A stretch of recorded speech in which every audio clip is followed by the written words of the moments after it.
Milestone school and কলেজে যুদ্ধবিমান দুর্ঘটনায় আহত আরও একজন মারা গেছেন। এ নিয়ে মোট মৃতের সংখ্যা দাঁড়ালো ৩৪।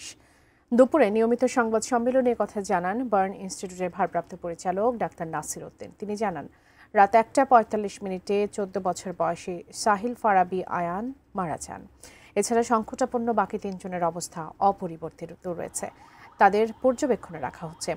এদিকে চিকিৎসাধীন কয়েকজনের অবস্থার উন্নতি হওয়ায় তাদের মধ্য থেকে ৩ জনকে ছাড়পত্র দেওয়ার কথাও জানান বার্ন ইনস্টিটিউটের ভারপ্রাপ্ত পরিচালক।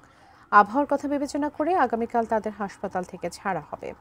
বিমান দুর্ঘটনায় আহতদের মধ্যে বার্ন ইনস্টিটিউটে ভর্তি আছেন ৩৩ জন। ক্রিটিক্যাল পেশেন্ট ছিল তাদের ৪ জনের মধ্যে আয়ান গতকাল রাত ১টা ৪৫ মিনিটে মৃত্যুবরণ করেছে। বাকি আরও ৩টা ক্রিটিক্যাল এবং সিভিয়ার কেস, তাদের অবনতি ঘটে নাই। ইন্টারমিডিয়েট যে পেশেন্টগুলো ছিল এদের মধ্য থেকে আমরা ৩ জনকে বাসায় পাঠানোর মতো অবস্থা হয়েছে। কয়েকদিন পরে আরেকটা ড্রেসিং হবে। এই সমস্ত কথা বিবেচনা করে ওনাদেরকে আমরা পরবর্তী ড্রেসিং করে আমরা বাসায় পাঠিয়ে দিব।